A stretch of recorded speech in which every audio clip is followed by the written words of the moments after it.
Khamim nous dit dans le siman du Chinour, le Chinour, il a dit dans le siman Kouf Samertet que en général, pourquoi Dieu lui voit de cette façon? Pourquoi Hachem il envoie la lèpre? C'est pour montrer que Hachem il fait attention à chacun, Ashgacha pratit, qui fait attention à chacun, ce qu'il a, ce qu'il n'a pas, ce qui lui manque, ce qui lui manque pas. Pourquoi? Parce qu'il dit qu'en général, le Lashon Hara il vient parce que toi tu m'as pris la place, c'est toi qui m'as pris mon augmentation, c'est moi qui devais avoir l'augmentation. Combien de gens ils ont perdu leur vie avec ça? Comment ils ont perdu leur vie? C'est lui, c'est le directeur, non celui-là il m'en veut. Tu es complètement à côté de la plaque. C'est elle qui a brûlé. Arrête de vivre comme ça. Arrête de vivre, c'est lui, c'est faux. C'est tout est faux. Toute ta vie, tu as 60 ans faux. Hakol min hashamayim. Et alors, il dit le Mesilat Yesharim, regardez. Le Mesilat Yesharim il a dit, la meilleure chose dans le bitachon, ça suit ce qu'il dit ce Rav-là, c'est jette tes soucis sur Dieu. Pourquoi? Parce que c'est sûr, c'est sûr qu'il ne pourra pas te manquer ce qu'on t'a décidé le jour de Rosh Hashanah. Il ne te manquera rien. Kol mezonotav shel adam, kitsuvim lo me Rosh Hashanah. Ils ont dit Chachamim, en adam nogea bemuchan lachavero, personne ne peut te toucher à ce qui te revient, même comme la largeur d'un cheveu. Qu'est-ce qu'on vient de parler? Des cheveux. Alors ouvrez les oreilles. Attention, on va revenir sur ça. Il dit, celui qui habite à Chon Basher, Kvar haya adam liod yoshev, ou batel. Un homme, s'il est vraiment sérieux, il s'assoit, il ne bouge plus. Et Dieu lui renvoie la parnassa jusqu'à sa table. Seulement, Imlo shekadam aknas, mais Dieu il a donné une amende à l'homme. Il lui a dit, une amende, knas. Tu dois manger à la sueur de ton front. Alken, c'est pour cela. Un homme, il doit s'efforcer, parce que Dieu il a dit qu'il faut qu'il fasse un effort. Mais zekemas, mais c'est une amende, c'est un impôt. C'est un impôt. Alors qu'est-ce que ça veut dire? Une fois, il y avait un avrech, il a dit il y avait dans le collège du Rav Dessler, un avrech samedi soir, il est sorti, il lui a dit où tu vas? Il lui a dit je vais travailler. Il a dit j'ai jamais vu quelqu'un qui a payé des impôts et il rentre pour repayer encore des impôts sans qu'on lui a imposé. J'ai jamais vu ça. Il lui a dit comment? Qu'est-ce que vous dites? Il a dit excuse-moi, tu as la paye du collège? Ah oui? Et tu vis avec? Non, tu veux plus. Tu veux aller travailler sans étudier. Mais travailler, il dit le Mesilat Yesharim, c'est un impôt. Travailler, c'est un impôt, c'est une amende. Tu rentres dans les amendes. Il a dit Chafetz Chaim, c'est pour cela que c'est une mitzvah. C'est une mitzvah d'allonger la sortie de Shabbat. Pourquoi? Parce que tu es dans la beracha. Tu es dans la beracha. Et alors qu'est-ce qui se passe? Quand tu veux faire sortir Shabbat avant les autres, tu rentres dans la kelala. Aller travailler, c'est une kelala. Aller travailler, c'est une kelala. Aller travailler, c'est une... Alors, on voit d'ici, les gens, qu'est-ce qu'on a dit? Que il ne touche pas à son copé comme la largeur d'un cheveu. On a dit ça, c'est écrit. Afilo kimlonima. Alors maintenant écoutez bien, ouvrez les oreilles. Après qu'on a fait ça de Mesilat Yesharim, le Ben Ishraï, il pose une question. Il dit après que le monsieur est devenu tahor de la lèpre, il est devenu pur. Qu'est-ce qu'il dit la Torah? Il faut le raser. Pourquoi il faut le raser? Il est pur. Mais il est pur ce monsieur. Ça y est, il est pur. Sa chair est redevenue comme avant. Hakol tov. Pourquoi il faut le raser? La question du Ben Ishraï. Monsieur, il faut l'éteindre. Il devrait se bloquer. Le Ben Ishraï répond comme ça. Il dit pourquoi elle vient là Tzaraat? Parce que un il parle de l'autre. Il m'a pris, je t'ai pris, tu m'as pris. Alors qu'est-ce qu'il a dit? Ça, c'est quand quelqu'un il a les cheveux. Comment ils sont les cheveux? Un sur l'autre. Les cheveux ils sont un sur l'autre. On le rase et on lui montre. Chaque cheveu, il a sa glande. Chaque cheveu, il est séparé. Tu as perdu ton temps en disant c'est lui qui m'a pris, c'est lui qui m'a fait, c'est lui. Aïe, aïe, aïe, chez la Bénichraï. On croit comme les cheveux. Qu'est-ce qu'on voit? Il y a un sur l'autre. C'est comme les hommes, ils croient. Un, il m'a pris, un, mais non, rase les cheveux.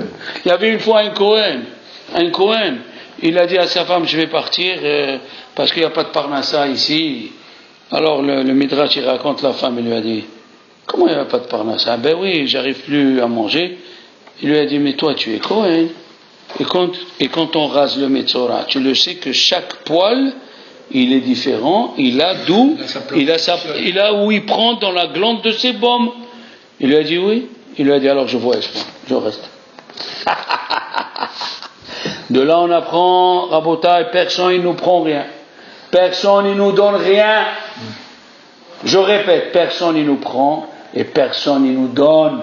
On est calculé depuis Rosh Hashanah ce que tu dois manger et ce que tu ne dois pas manger. Qu'est-ce qu'il a dit Yaakov Avinu? Donne-moi un habit, du pain pour manger et un habit pour le mettre. À quoi ça sert que tu vas te tuer pour avoir le frigo plein et le docteur il te dit tu ne dois pas manger. Voilà, tu as le frigo, on t'a fait cadeau de 100 kilos de viande. Alors qu'est-ce qu'on fait? Tu ne peux rien faire. Et tu es au lit cloué, ça fait 1 mois la bronchite, et les costumes, c'est les costumes qui te regardent, c'est pas toi qui regardes les costumes.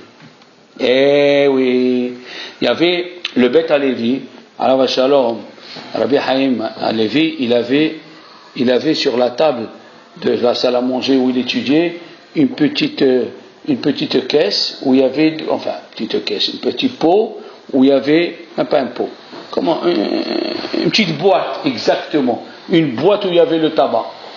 Ah, et dans cette boîte où il y avait le tabac, il parlait avec les gens, il jugeait, tout ça, et de temps en temps, il voyait la boîte. Une boîte de tabac. Le tabac, c'est pour priser. Mais lui, il voyait la boîte. Il étudiait, il voyait la boîte. Un élève lui a dit, maman, il a dit, regarde ce qu'il y a écrit. Il y a écrit, Shin Pe Vav, Shin Mem Nun. Il regarde. Shin Pevav, Shin Mem Nun. Il a dit c'est quoi? Il a dit Shomer Pivul Shono, Shomer Misarot Nafsho. Quand les gens ils viennent, ils me parlent, de temps en temps je vois parce que un il parle du mal de l'autre. Oh stop monsieur. Tu me parles. Il a dit, j'ai dit ici c'est un bedin. Ici tu veux trancher la loi en tranche, tu veux me dire que quelqu'un t'a fait quelque chose, on le fait. Mais pas venir, alors de temps en temps, regarde. Shin Pe Vav, Shin Mem Nun, Shepo Shemen, Shomer Pivul Shono, Shomer Metzarot Nafsho. Il dit, Rabbi Shlomo Kluger, il a écrit qu'il faut lui raser même la moustache. Ses femmes Yaate. Il a dit pourquoi? Yaate, il y a le mot Yaatof. Il a dit quand vous rentrez, et ça c'est extraordinaire parce que je l'ai oublié, quand vous rentrez dans une salle de chirurgie, comment ils sont habillés les chirurgiens et tout ça? Ils ont tout ça, et ils ont, on s'en fout de la couleur, on s'en fout de la couleur. Ils sont habillés d'un habit stérile, mais ils ont le nez et la bouche couverts. Pourquoi? C'est pas qu'eux ils vont donner le microbe. Ils ont peur de prendre un microbe. Elle dit le Zohar, le Metzora, quand il est lépreux, de sa bouche, de ses paroles, il sort une toum'aï des mazikim. Ne peut pas s'imaginer. Eh oui. Elle dit la Torah que la lèpre, elle vient pour avertir la personne. Elle a passé une frontière. Ça y est. Tu commences à parler trop de la shonara, c'est pas bien. Alors il pose la question, les mefarshim, quand elle vient sans que j'ai fait quelque chose, je comprends.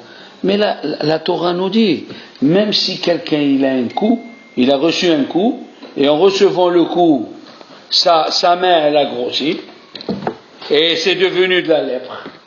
Et pourquoi c'est de la lèpre? C'est à cause du coup. Comme nous on fait, nous, avec notre petitesse. Qu'est-ce qu'on dit à notre femme? Eh bien, j'ai reçu un coup, ça a gonflé. Alors, c'est pas une preuve de Dieu, ça, que la lèpre, elle est de Dieu. Eh bien, on oublie une chose. La Gemara dans Choulin, elle dit, En Adam nokef etzba'o milemata, ad shemachrizinoto lemala.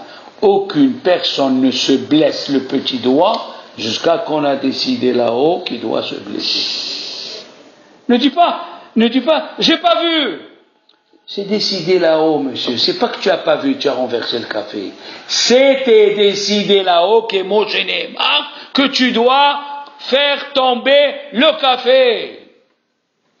Écoutez bien. Rab Ahdeboy, écoutez bien. Il y avait Rab, là je vais vous donner quelques exemples de Gemara, vous allez tomber par terre. La Gemara dans Baba Batra, la page 9, elle raconte une histoire.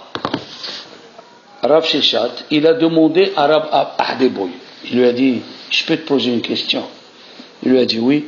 Il lui a dit, on ne va pas rentrer dedans, c'est la morale de ça. Il lui a dit, ça et ça et ça, c'est quoi dans la Torah? Il lui a dit, mais c'est très simple ce que tu demandes, voilà, ça et ça.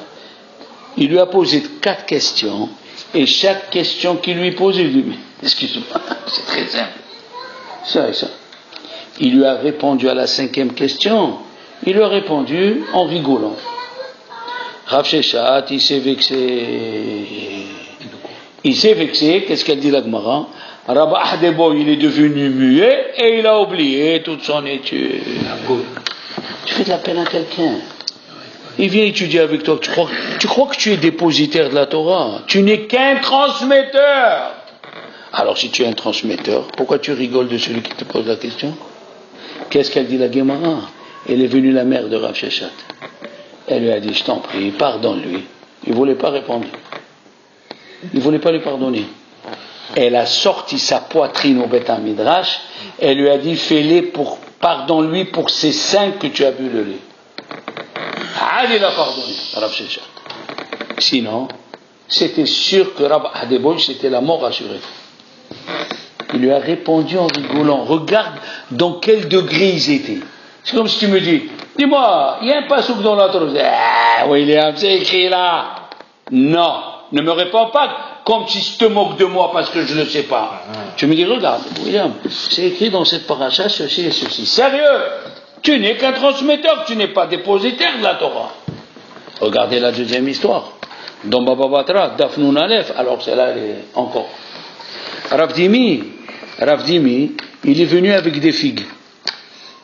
Et quand un Rav vient dans une ville, Léon, le kavod du Rav, c'est qu'on ferme le marché jusqu'à que le Talmid Hacham y vend toutes les figues pour faire profiter un Talmid Hacham, et après on ouvre le marché. Alors Rav Dimi, il est venu dans la ville où il y avait Rava et le président de la communauté. Alors il lui a dit, le président de la communauté, il lui a dit à Rava, moi je ne le connais pas. Va voir s'il est Talmid Hacham ou il n'est pas Talmid Hacham.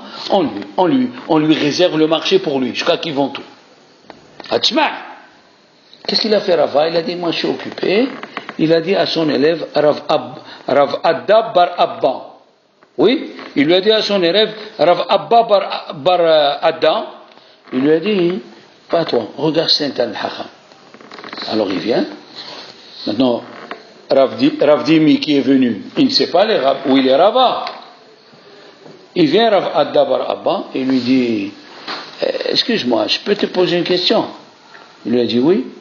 Il lui a dit, un éléphant qui a avalé une petite ustensile égyptienne, kfifa mitzrit, et elle est sortie dans les excréments, et un monsieur il a pris, il a lavé, est-ce qu'elle reçoit la touma? Est-ce qu'elle est restée Kéli, ou elle a perdu la notion de Kéli, elle est devenue comme les excréments? Il n'a pas su répondre. Parce que ce n'est pas tous les Émoraïm qui connaissaient Zvahim et Mnahot. Il n'a pas su répondre. Alors, Rav Dimi lui a dit, il a cru que c'était Rava. Il lui a dit, à Rav Adda bar Abba, il lui a dit, vous êtes Rava? Il lui a dit, non, je ne suis pas Rava. Entre moi et Rava, mon maître Rava, entre moi et Rava, il y a des kilomètres. Qu'est-ce qu'il lui fait? Il lui donne un coup sur la sandale. Rav Adda bar Abba, il lui donne un coup sur la sandale. il dit Rachid, donner un coup sur la sandale devant tout le monde, ça veut dire que tu es nul, tu es pas Talmid Haram. Il lui a dit, entre moi et Rava, il y a des kilomètres. Mais une chose est sûre, moi je suis ton Rav. Tu n'as pas su répondre. Ils lui ont pas fermé le marché. Qu'est-ce qui s'est passé? Ils ont ouvert le marché pour tout le monde et il a perdu sa marchandise. Il est venu chez Rav Yosef. Il lui a dit, qu'est-ce que c'est mon fils? Il lui a dit, voilà ce qu'ils m'ont fait, voilà ce qu'ils m'ont fait. Qu'est-ce qu'il lui dit Rav Yosef? Si déjà le roi de Édom, les goïms qui sont autour, quand il est mort, ils l'ont brûlé pour lui faire honte. Dieu, il s'est occupé, il a massacré Ammon et Moab. Il a pris en charge la honte d'un goïm. Dieu. Il aurait pu dire, je m'en fous des goïms ici. Qui se tue entre eux? Non. Même les goïms, Dieu, il fait attention à la honte des goïms. À plus forte raison pour toi, Rav Dimi, que Dieu, il va prendre en charge ta honte. Il a fini de parler. Rab Adda Barabba, il est mort. Voilà comment il faut faire attention.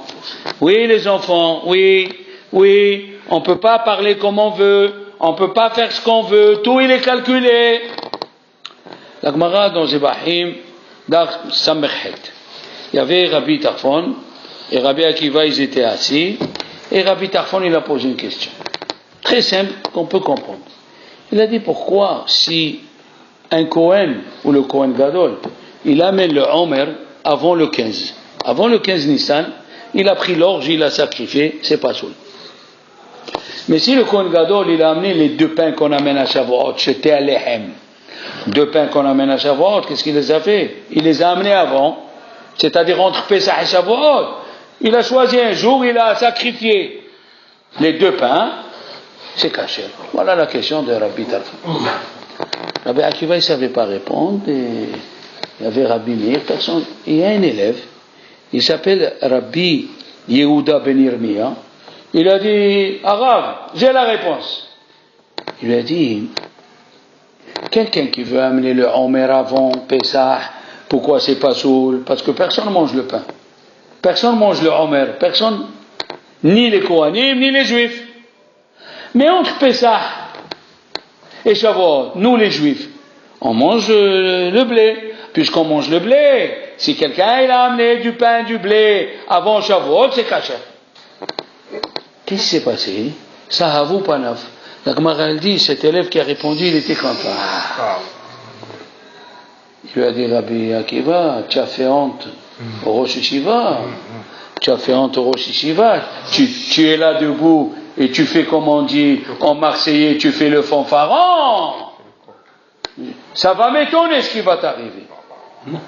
La Gemara elle dit, Rabbi Yehuda bar Bil'ay, il est monté au Beth Amikdash entre Pesach et Shavuot.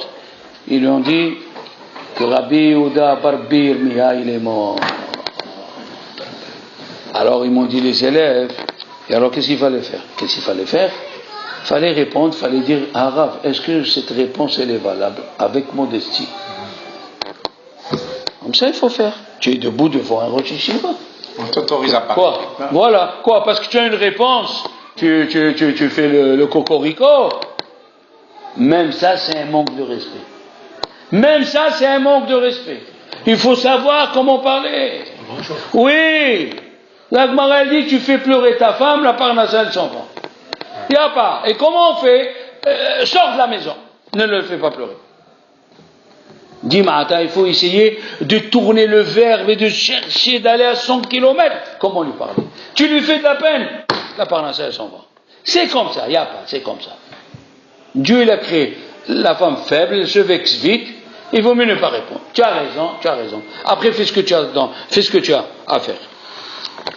Maral dit dans Tanin, la page qu'avait, il y avait Ben Azaï, il était avec Eliyahu Hanavi. Ils étaient dans le marché de Eliyahu Hanavi. Et alors, non, dans le marché de Tveria, avec Eliyahu Hanavi. Il lui a dit, dis-moi, qui c'est qui a Olam Haba ici? Il lui a dit, il y a 2 personnes là-bas. Ils sont partis les voir. Qu'est-ce que vous faites? Il dit, Ben Azaï, qu'est-ce que vous faites? Il dit, non, on ne fait rien, parce qu'on est des juifs simples.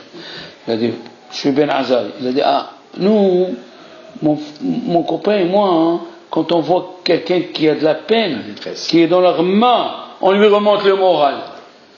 Alors, Voilà la Gemara.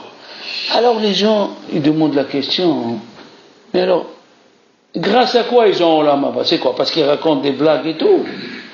Il a dit, le Ayoun Yaakov, que quand tu donnes la joie à quelqu'un, il se remet à étudier. Et l'autre aussi, il se remet avec sa femme. Comme on dit dans le matin, va shalom ben ish le ishto. La même chose, ben ish la havero. Tu leur donnes envie de s'aimer, d'étudier. Et qu'est-ce qu'elle dit, la Gemara? Il dit le Ayin Yaakov, Rabbi Yeshayahu Pinto, il a dit, Kol ha-mezakeh et harabim en hed ba leyado. Tout celui qui entraîne les autres à étudier la Torah, le péché ne vient pas à sa main. Qu'est-ce que ça veut dire le péché ne vient pas à sa main? Ça veut dire dès qu'il fait un péché, le bon Dieu il le tape pour qu'il reste pur. Même pas le péché il vient, selon certains. Comme ça il dit Rabbi Yeshaya Pinto. Maintenant, à côté de la Gemara en bas, il y a écrit, il y a le Gilayon de Rabbi Akiva il dit va voir le livre Torah Haïm. Torah Haïm, c'est un kabbaliste Abba Barpi. Il était la génération après Arizal. Il a dit quelle différence entre ou Ben Olam Haba? Quelle différence entre Ben Olam Haba et Yesh Lo Chelek Le Olam Haba? Toujours on dit Kol Israël et Shamel Olam Haba. Mais on dit celui qui fait ça, Ben Olam Haba. Quelle différence? Hein? Kol Hashoneh Halachot, Muftah Lo, Shehu, Ben Olam Haba. Comment on fait les halachot, mon frère? Il a dit voilà.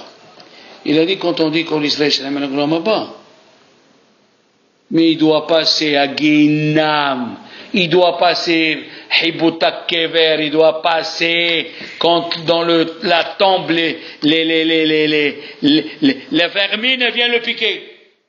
Mais quand on dit ou Ben Olam Haba, il a ni vermine ni passe au bédine. Mais tu t'imagines? Alors, il dit, le Torah Haïm, qu'est-ce qu'il dit? Les enfants, une chose extraordinaire, c'est écrit. Comment elle nous pique la vermine quand on meurt? Comment elle nous pique la vermine quand on meurt? On veut savoir. La Gemara elle a demandé comment elle nous pique la vermine quand on meurt. Alors la Gemara elle répond un homme vivant, comme un homme vivant, on le pique avec une aiguille. Comment ils sont? Comme ça, elle fait la vermine. D'accord? Maintenant, qu'est-ce qu'elle dit la Gemara? Alors là, on va lire dans Pirkei Avot. Si tu traduis, on comprend rien. Beaucoup, sois humble. Pourquoi? Chez Tikvat Enosh Rima. L'espérance de l'homme, c'est la vermine. C'est quoi? Ou c'est du chinois, ou... Alors, il y a qui te disent, tu sais pourquoi il faut être un ave? Parce qu'après, on va mourir. Ok, il fallait écrire, Meod, Evesh Falroa, chez Sofra la mot. Qu'est-ce que tu dis? Tikvat et Noshrima. Qu'est-ce qu'on vient de dire? On vient de dire, les enfants, on vient de dire quand tu vexes ton copain, c'est quoi? C'est une aiguille dans la chair. C'est une aiguille dans la chair. Tu veux éviter la vermine? Arrête de faire les aiguilles dans la chair de tes copains. Tu les vexes pas. Si tu les vexes pas, la vermine ne vient pas te voir. On est d'accord? Maintenant écoutez bien. On n'a pas fini. Dites-moi les garçons. Yaakov Avinu, c'est le meilleur des Avot. Il était prophète ou il n'était pas prophète? Il n'était pas prophète Yaakov Avinu? Si, il avait la promesse. Est-ce qu'il était... Je te pose la question. Il était prophète Léon? Merci. Il voit qu'il y a Tcherwaïda entre les frères. Il voit que les frères ils ne parlent pas à Yosef. C'est là-bas où il lui offre la kétonnette à passer. C'est là-bas où il lui offre la tunique. Attends que l'histoire se calme. Attends que l'histoire elle se calme, après tu fais ce que tu veux. Dans l'histoire, c'est là où tu offres les ketons et ta passé. Question ou pas question, M. Haliwa? Écoutez ce qu'ils disent Hachamim. Rabbi Behaye pose la question, de quelle matière elle était la tunique? Aïe, aïe, aïe, aïe, aïe, aïe. Elle était en soie. Alors les garçons, en soie. D'où il vient la soie à l'époque? Au Maroc, la soie, ça coûtait très très cher. Le verre à soie. Ça vient le verre. Il lui a dit à Yaakov, à Yosef, il dit, Yosef, je te fais une tunique en soie. Hein? Elle dit la Gemara, la force de la tola'at, la force du ver de terre, où elle est? Dans sa bouche. Son corps, il fait rien. C'est sa bouche qui est plus grande que son corps. Il a dit, Yosef, avec ta bouche, tu peux faire la paix. Avec ta bouche, tu peux détruire la paix. Aïe, aïe, aïe, aïe. Il lui a dit, un arbre, s'il a un trou, et il rentre un verre dedans, Léon, Msaf halo l'arbre. Tu as compris? Au moment de la dispute, il lui a donné le médicament qu'il faut faire. Fais attention comment tu parles. Fais attention. Il a dit le Kliakar, les enfants. Le Kliakar, il a dit. J'ai complètement oublié ce Kliakar. Pourquoi Dieu il est apparu dans les ronces? Tu as une réponse? Non, mais peut-être. Tu as écouté. Qu'est-ce qu'il y a? Moi, j'ai écouté que Dieu il a la peine, comme dans les ronces, quand on se pique, Dieu aussi il a la peine. Tu sais ce qu'il dit le Kliakar? Il est apparu dans les ronces parce que Dieu il a dit à Moshe, viens voir ces enfants que un il piquelote. Ouais. Comme ça il dit le Kliakar. Viens voir ces enfants que un il piquelote malheureusement. Regarde ce qu'il dit le Kliakar. On n'a pas fini. Le Chafetz Chaim, il raconte l'histoire connue du Rochel. Le Rochel, c'est le colporteur qui allait de ville en ville. Et il est venu chez Rabbi Yanaï, le premier discours que j'ai fait, il y a 2 ans. Là-bas, j'ai amené 5 explications. Mais là, je vais vous donner la 6e et elle est enregistrée dans notre cours. Il est venu, le Rochel, a dit, qui c'est qui veut comment tu dis, une potion, un élixir de vie. Alors il y avait Rabbi Yanaï, il était au balcon. Il a dit, viens. Il a dit, non, c'est pas pour toi. Il lui a dit, viens, je te dis.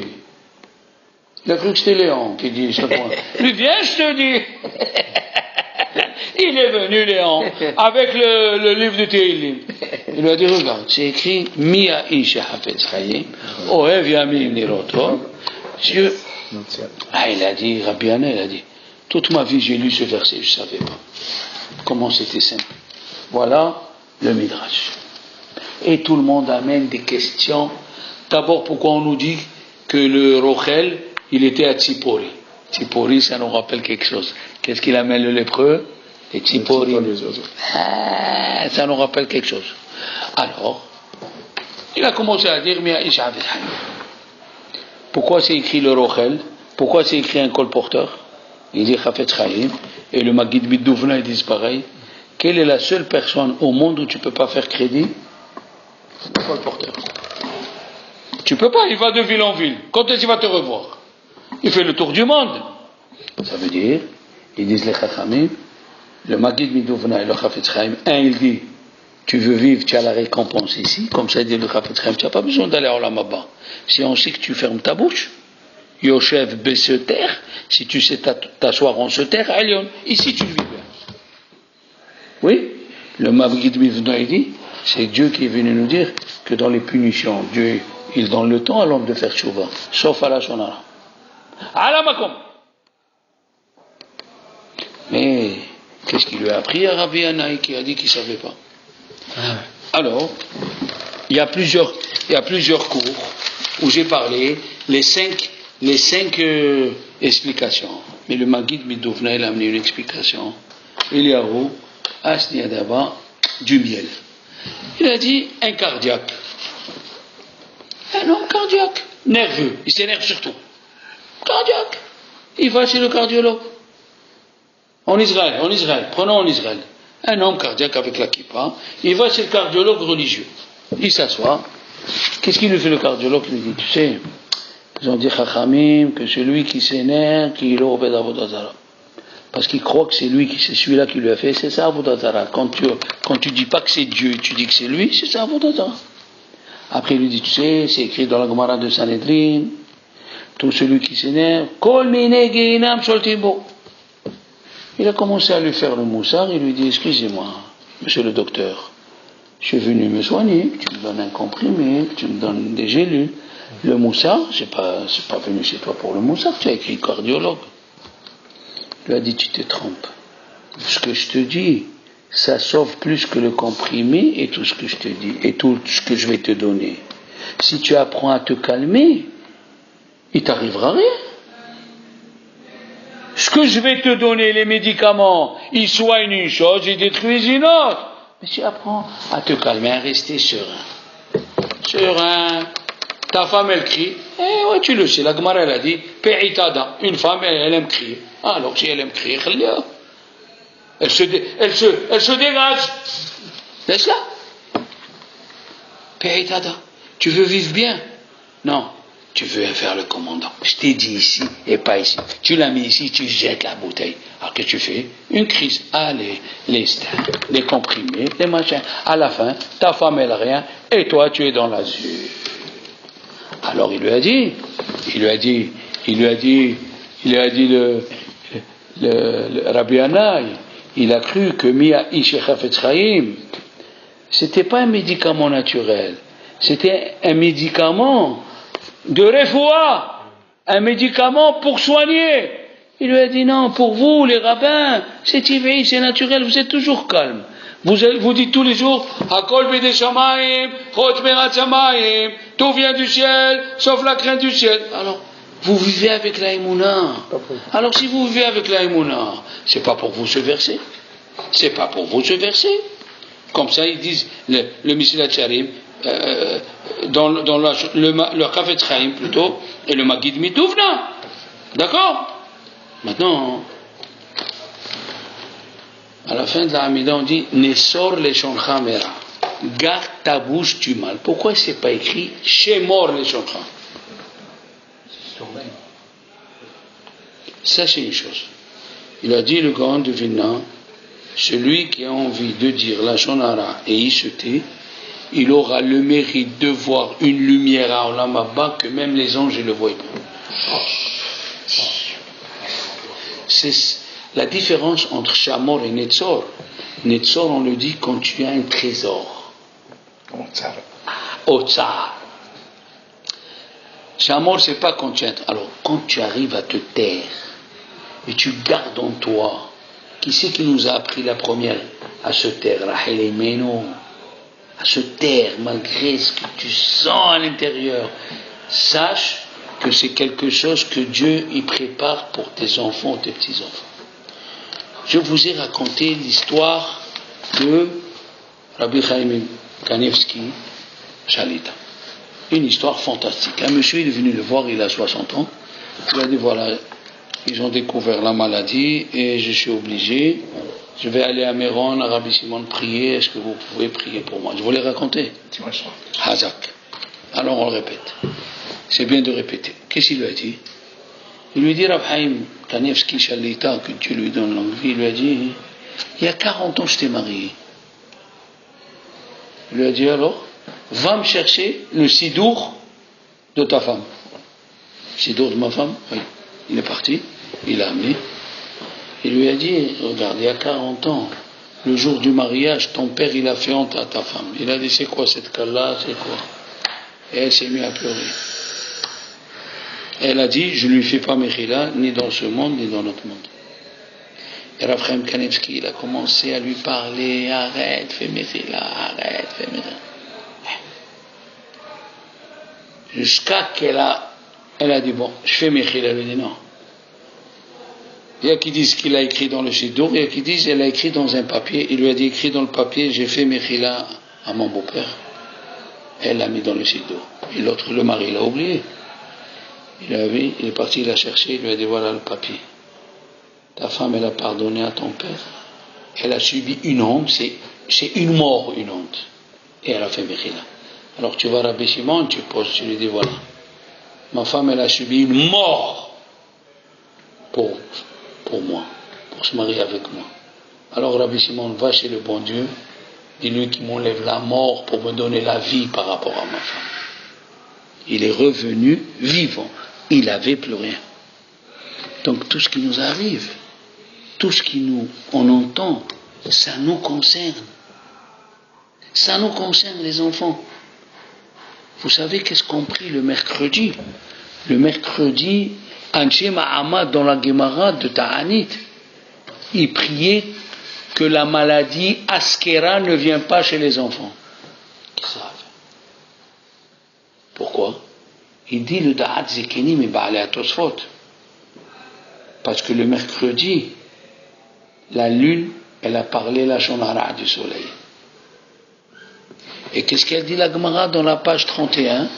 Celui qui parle la Shonara, il meurt du cancer de la gorge. Qu'est-ce qu'elle dit la Gemara dans Brachot d'Avzaïn?